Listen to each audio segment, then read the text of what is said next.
connu il y a quelques mois, quelques années en tous les cas, Emmanuel Macron sans parti, sans soutien. Il en a eu beaucoup après, et vous les connaissez, on peut les citer. Est-ce que ce n'est pas quand même un changement en douceur, même si le mot révolution est galvaudé, malgré tout? On découvrira un jour que la Bible de ces gens-là, c'est Orwell.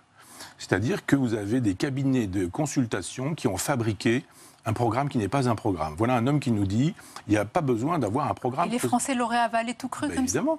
Puisque c'est tous les jours qu'on vous fait savoir que finalement il y a les mauvais d'un côté, il y a les bons de l'autre, que les mauvais ils sont parfois ridicules, parfois etc. Les comiques s'en donnent à cœur joie, et puis à un moment donné où vous finissez par dire finalement il reste plus que celui-là. Regardez à quoi ça ressemble aujourd'hui toute la palinodie de gens qui disent ah non on va pas voter pour Macron, on va voter contre Marine Le Pen.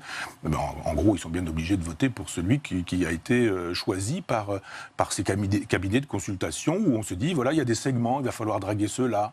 Alors là, un jour, on dit il n'y a pas de culture française. Une autre fois, on va en Algérie et on va parler du génocide. Une autre fois, on va flatter la croupe du cheval de Jeanne d'Arc. Les contradictions des responsables politiques, c'est pas nouveau. Non, mais à chaque fois, vous avez emmagasiné un secteur, un segment de la société. Et quand vous avez dit du bien de Jeanne d'Arc, quand vous avez dit du bien du général de Gaulle, quand vous avez dit du bien de François Mitterrand, quand vous avez dit du bien du FLN, par exemple, en Algérie, quand vous avez dit qu'il n'y avait pas de culture française et que vous avez séduit tous les incultes, ça fait du monde, eh bien, il y a un moment donné où chacun n'entend que ce qui lui a été dit personnellement. Il dit, mais ça me va, et ce personnage, on va laisser de côté le reste, finalement, je vais voter pour lui. Voilà pourquoi on a des gens comme Robert Hue qui soutiennent cet individu, qui est aussi soutenu qui par... ne sera pas au gouvernement, oui.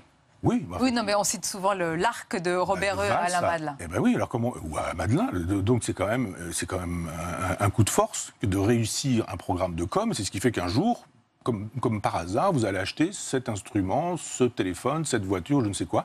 Un jour, tout est fait dans la logique publicitaire pour que le jour où vous ayez besoin d'une lessive, vous achetiez la lessive Macron. En tous les cas,